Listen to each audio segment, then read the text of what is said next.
મહેસાણાના કડીમાં ભાજપનું વિજય વિશ્વાસ સંમેલન કડીથી ભાજપે રાજેન્દ્ર ચાવડાને મેદાનમાં ઉતાર્યા છે। ઉમેદવારી ફોર્મ ભરતા પહેલા વિજય વિશ્વાસ સંમેલન ઉત્તર ગુજરાતના ભાજપ ધારાસભ્યો સાંસદો હાજર રહેશે। સંમેલન પછી રેલી સ્વરૂપે ઉમેદવાર રાજેન્દ્ર ચાવડા ફોર્મ ભરવાના છે। કડી બેઠક ઉપર ભાજપ કોંગ્રેસ અને આમ આદમી પાર્ટી વચ્ચે ત્રિપાખીયો જંગ છે। કડીથી કોંગ્રેસે પૂર્વ ધારાસભ્ય રમેશ ચાવડાને મેદાનમાં ઉતાર્યા છે અને આમ આદમી પાર્ટીએ જગદીશ ચાવડાને ટિકિટ આપી છે। કડી પેટા ચૂંટણીમાં ભાજપની ભવ્ય જીતનો મયંક નાયકે વિશ્વાસ વ્યક્ત કર્યો। તેમણે કહ્યું કે કડીની જનતા હંમેશા ભાજપની સાથે છે। કડીમાં ભાજપે કર્યો છે વિકાસ, કડીની જનતા વિકાસમાં માને છે। પાલિકા પંચાયત કે વિધાનસભા બેઠક તમામમાં લહેરાશે ભગવો તેવો દાવો મયંક નાયક તરફથી કરવામાં આવ્યો।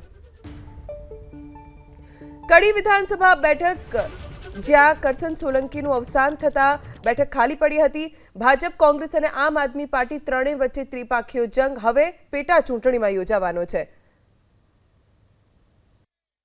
राज्यसभा सांसद मयंक नायक साथे सीधी बात करिए। मयंक भाई, कड़ीनी बैठक छेल्ली 2 टर्मथी भारतीय जनता पार्टी पासे अने धारासभ्यश्रीनुं अवसान थता आ पेटा चूंटणी शुं लागे छे? कारण के कोंग्रेसे पण एवा ज अनुभवी उम्मीदवार उतार्या छे जेवा भारतीय जनता पार्टीए पसंद कर्या छे।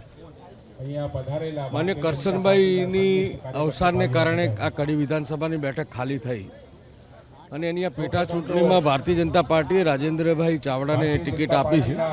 રાજેન્દ્રભાઈ એ ખૂબ જૂના સિનિયર કાર્યકર્તા છે અને કડીની જે જનતા છે એ હંમેશા વિકાસને મત આપે છે અને કડીની અંદર ભારતીય જનતા પાર્ટી જ્યારથી ગુજરાતમાં શાસન આવી ત્યારથી વિકાસની રાજનીતિ અને વિકાસના કામો ખૂબ શરૂ થયેલા છે અને કડીની જનતાનો ભારતીય જનતા પાર્ટી પર અતૂટ વિશ્વાસ છે। એ કડી નગરપાલિકા હોય, કડી તાલુકા પંચાયત હોય, કડી વિસ્તારની અંદરથી જિલ્લા પંચાયતના સદસ્યોની વાત હોય, હર હંમેશા ભારતીય જનતા પાર્ટી 100% પરિણામ લે છે।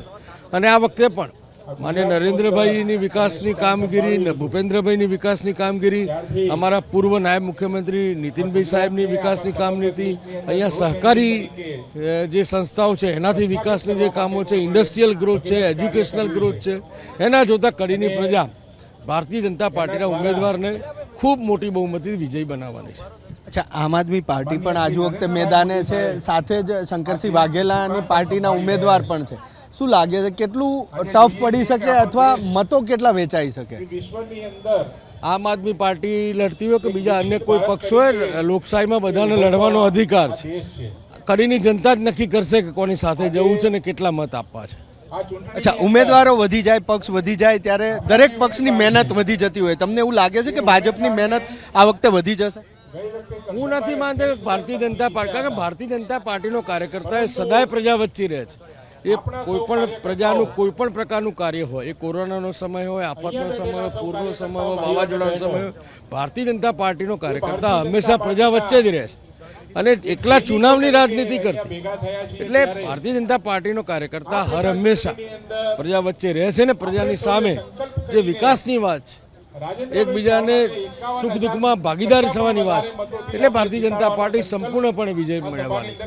ખૂબ ખૂબ આભાર વાતચીત કરવા માટે। તો મયંક નાયક, રાજ્યસભા સાંસદ, તેમનો વિશ્વાસ છે કે ભૂતકાળની જેમ પણ આ ચૂંટણીમાં કડીની પ્રજા ભારતીય જનતા પાર્ટી સાથે રહેશે। કેમેરામેન અજય પાંડે સાથે હિરેન રાજગુરુ, એબીપી અસ્મિતા, મહેસાણા।